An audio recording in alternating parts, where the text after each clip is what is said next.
Shalom saudaraku yang kekasih dalam Tuhan Yesus Kristus. Selamat pagi, salam sejahtera untuk kita semua, dimanapun saudara-saudara berada. Selamat datang kembali di Renungan Kristen pagi hari ini.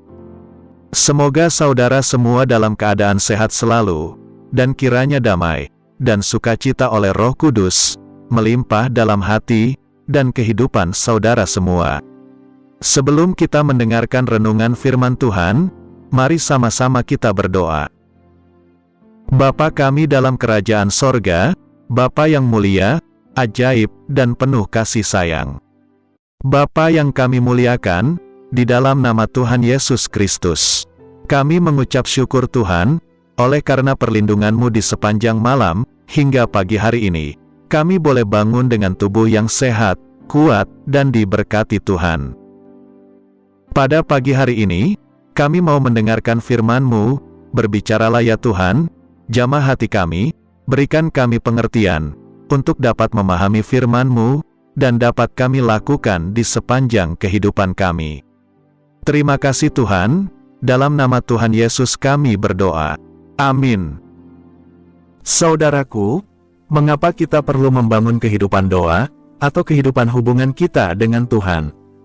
Sadar atau tidak, tahu atau tidak, kita sedang hidup di zaman yang paling genting, paling menarik, dan sekaligus paling menantang di sepanjang sejarah gereja.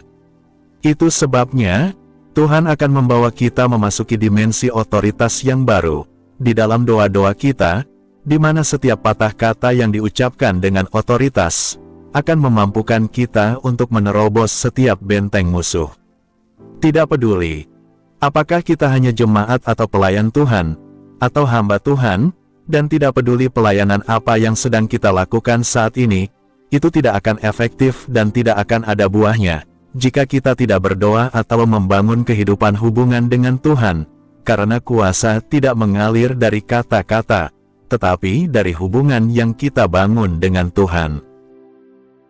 Berdoa bukanlah sebuah kewajiban, tugas, program, ataupun metode. Tuhan Yesus telah memberikan teladan, bahwa Ia sendiri berdoa dalam Injil Markus pasal 1, ayat 35, mengatakan, pagi-pagi benar, waktu hari masih gelap, Ia bangun dan pergi keluar. Ia pergi ke tempat yang sunyi, dan berdoa di sana. Bahkan para rasul pun, menganggap doa sebagai hal terpenting dalam hidup mereka. Memiliki pengalaman dalam pelayanan saja, tidaklah cukup. Kita harus memiliki pengalaman perjumpaan, atau hubungan yang terus-menerus, yang kita bangun bersama Tuhan Yesus. Berdoa itu adalah salah satu bentuk, dari sebuah disiplin. Kalau kita murid, maka mau tidak mau, kita harus punya yang namanya disiplin. Ketika kita berdoa dengan disiplin, dengan tidak jemu-jemu, dengan konsisten, bahkan dengan tekun, maka paling sedikit, ada 5 hal yang mendatangkan perubahan bagi hidup kita. Yang pertama, semakin disiplin kita berdoa, atau semakin disiplin kita membangun hubungan dengan Tuhan, maka kehidupan kita semakin disesuaikan dengan kehidupan Kristus itu sendiri. Kita akan semakin peka, dan dapat menikmati hadirat Tuhan, bahkan dapat membawa hadirat Tuhan, dan menularkan hadirat Tuhan, dimanapun kita berada. Kita juga semakin terbiasa dengan yang namanya kekudusan, tidak lagi kompromi dengan yang namanya dosa sekecil apapun. Kita semakin dapat meninggalkan kebiasaan-kebiasaan buruk kita. Untuk kita bisa mengalami hadirat Tuhan, itu tidak bisa kita peroleh lewat impartasi seseorang, atau melalui penumpangan tangan seseorang. Kita sendiri yang harus membangun hubungan kita dengan Tuhan.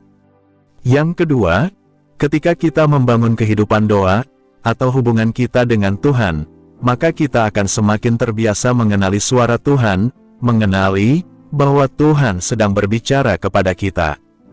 Tuhan bisa berbicara kepada kita, lewat apa saja, setiap hari di sekeliling kehidupan kita.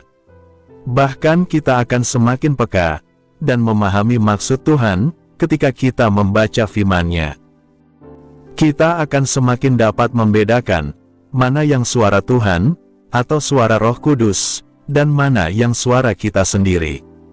Kita semakin peka dalam hal membedakan roh, sehingga kita tidak mudah untuk dikelabui oleh iblis. Yang ketiga, ketika kita semakin intim dengan Tuhan, disinilah kita biasanya mengalami pembaharuan pikiran. Kita semakin memiliki kerinduan untuk menaruh pikiran dan perasaan kita yang terdapat juga di dalam Kristus Yesus. Memikirkan apa yang Tuhan pikirkan, semakin menjadi satu roh dengan Tuhan.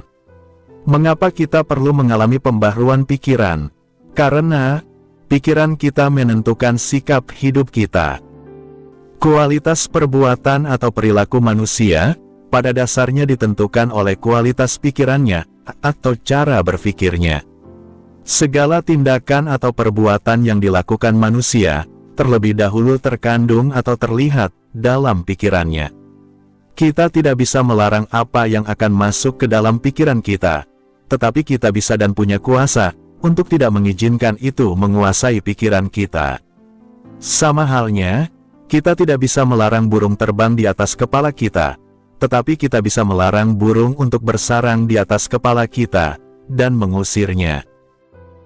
Yang keempat, semakin kita membangun kehidupan hubungan kita dengan Tuhan secara intens, maka kita akan fokus kepada Tuhan. Semakin kita fokus dengan Tuhan, maka kita semakin tahu dan sadar, dan mengenali panggilan kita, dan apa yang harus kita lakukan, tepat seperti apa yang Tuhan kehendaki. Kita tidak lagi berfokus kepada masalah-masalah kita, bahkan juga tidak berfokus kepada berkat-berkat-Nya, tetapi semakin berfokus untuk melakukan kehendak-Nya.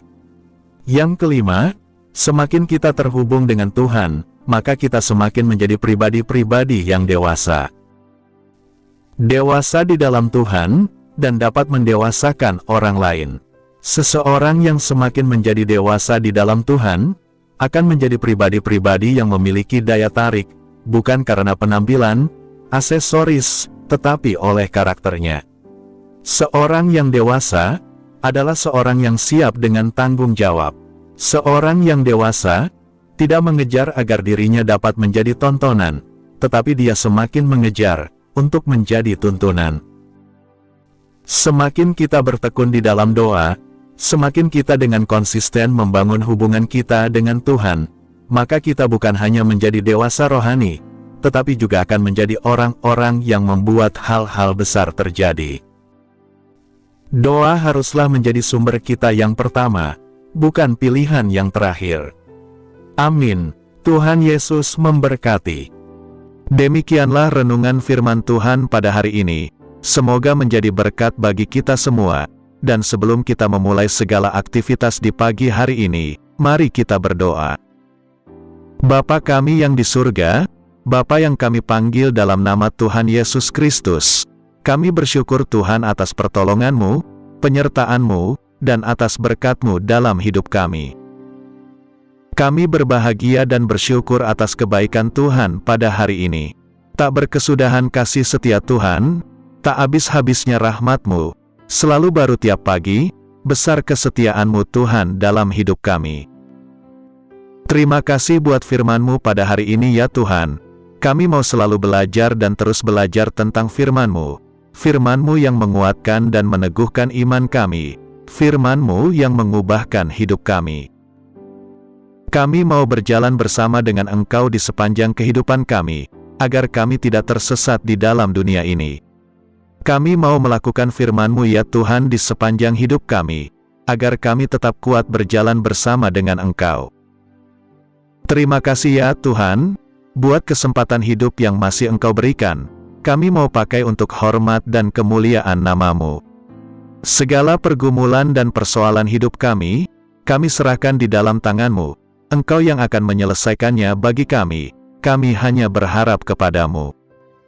Ya Tuhan, hamba berdoa buat saudara-saudaraku, yang sudah mendengarkan renungan hari ini, yang saat ini sedang mengalami sakit penyakit, pergumulan masalah, kebutuhan ekonomi, kiranya Engkau jamah, sembuhkan dan pulihkan, berkati perekonomian mereka, serta berikan jalan keluar, di setiap pergumulan masalah yang mereka sedang hadapi. Dan ajarlah kami ya Tuhan, untuk selalu berharap dan percaya sepenuhnya kepada Tuhan Yesus.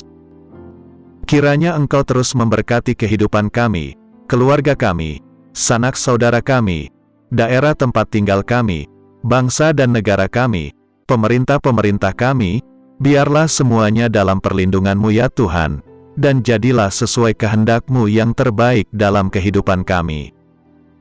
Dan pada pagi hari ini ya Tuhan, kami berterima kasih buat perlindungan-Mu di sepanjang malam yang telah kami lewati. Pagi hari ini kami akan beraktivitas sebagaimana mestinya. Kami yakin dan percaya, perlindungan-Mu tetap ada dalam kehidupan kami, di sepanjang hari yang akan kami lewati ini. Terima kasih ya Tuhan, inilah yang menjadi doa kami. Dalam nama Tuhan Yesus, kami berdoa. Amin.